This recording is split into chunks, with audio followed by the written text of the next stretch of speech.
नमस्कार and welcome to study in vision.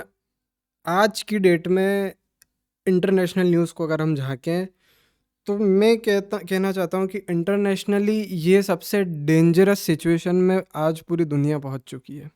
देखो, कुछ सालों से लाइक 2022 से जब रशिया यूक्रेन का वॉर चालू हुआ था तो ये कयास माने जा रहे थे कि यार लगभग 10 दिन के अंदर ही रशियन आर्मी जो है वो अपना मिलिट्री ऑपरेशन ख़त्म कर देगी एंड वो यूक्रेन का बहुत बड़ा हिस्सा जो है कब्जा लेंगे, गवर्नमेंट बाकी ओवरथ्रो कर देंगे एंड जो यूक्रेन की आर्मी है उसे पूरा क्रश डाउन कर देंगे। ये रशियन से एक्सपेक्ट किया जा रहा था और इस फोर्स के साथ ही रशिया पूरा आगे बढ़ा था।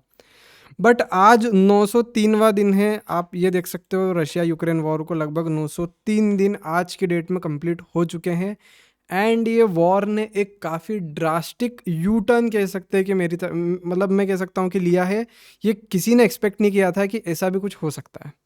तो देखो, इवेंट्स की स्टार्ट ये हुई कि लगभग आज से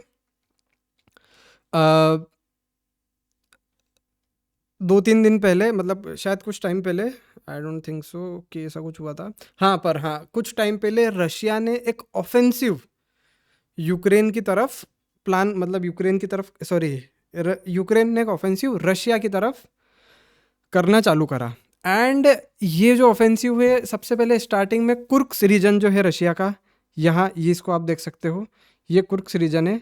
ये यहाँ पर इसको सबसे पहले कब्जा है। यहाँ से लगभग 1.5 लाख लोग रशिया ने इवैक्यूएट किए।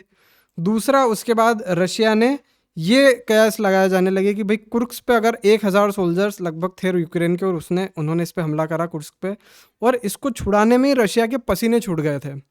ठीक है, अब ये कयास लगाए जाने लगे उसके बाद कि भाई बेलग्रोड जो एरिया है पूरा वो कब्जा सकता है। फिर उसके बाद मतलब कुछ भी इसके अंदर हो सकता है, यहाँ से यूक्रेन ऑफेंसिव कर सकता है।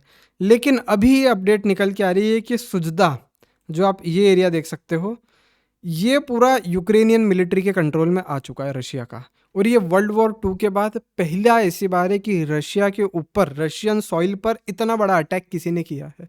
इससे पहले वर्ल्ड वॉर 2 के बाद हिटलर की आर्मी के बाद ऐसा अटैक रशिया की सॉइल पर, रशियन सॉइल पर कभी नहीं हुआ कि इतने बड़े लेवल पर फॉरेन ट्रूप्स जो है, किसी दूसरे देश की एनिमी ट्रूप्स रशियन सॉइल पर आ गई और उन्होंने रशिया के ऊपर अटैक कर दिया।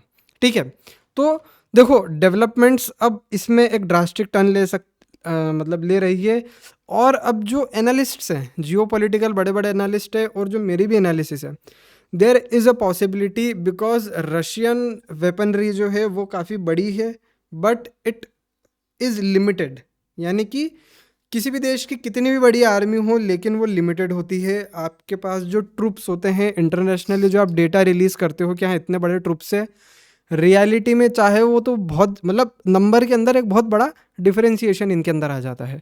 तो रशिया के पास भी जो सोल्जर्स हैं अब वो भी धीरे धीरे ख़त्म होते जा रहे हैं। मतलब the numbers are decreasing, not you can say the numbers are increasing. तो Russian soldier plus Russian military arsenal, यानी कि रशिया के टैंक्स वगैरह ये भी बहुत सारे अब डिस्ट्रॉय हो चुके हैं। लगभग यूँ कह सकते हैं कि इस वॉर के अंदर अभी अभी हाल फिलहाल लगभग 1 से 2 lakh Russian soldiers plus Ukrainian soldiers extra, लगभग 5 से 7 लाख लोग जो सोल्जर मतलब हैं वो इस वॉर के अंदर मारे जा चुके हैं। दूसरा ये है कि अब ये सिचुएशन आ गई है रशिया के पास कि रशिया धीरे धीरे कमज़ोर होता जा रहा है।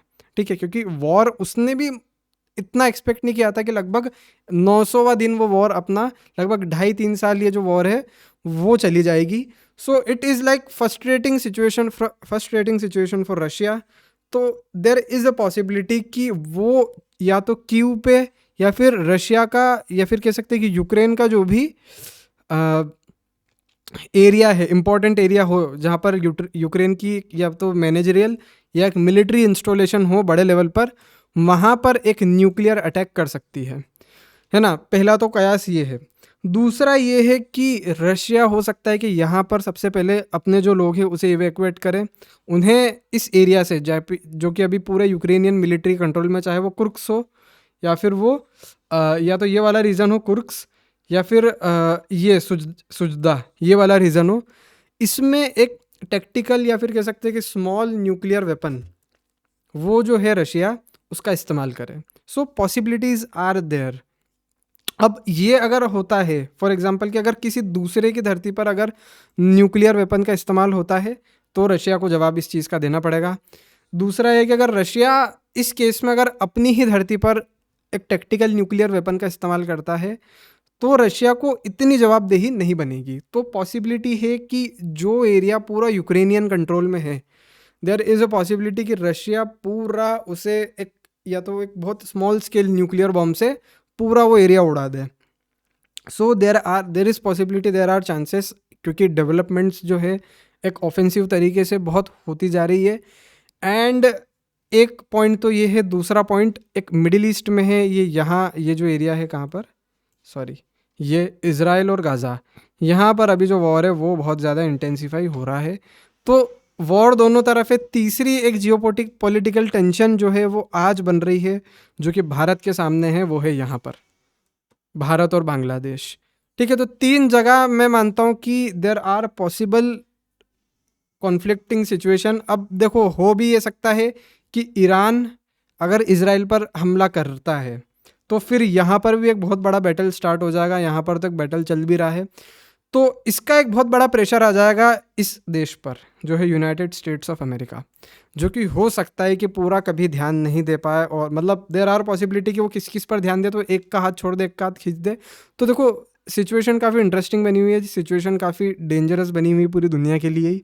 एंड इफ़ यार अगर कोई एटॉमिक बॉम्ब यूज़ होता है तो वो हमारे इन्वायरमेंट के लिए, वो सबके लिए हो सकता है कि पूरा घातक हो। तो सिचुएशन काफ़ी डेंजरस है। तो इसके ऊपर जो भी अब अपडेट रहेगी वो मैं आपको देता रहूँगा। And that's it for now, thank you very much.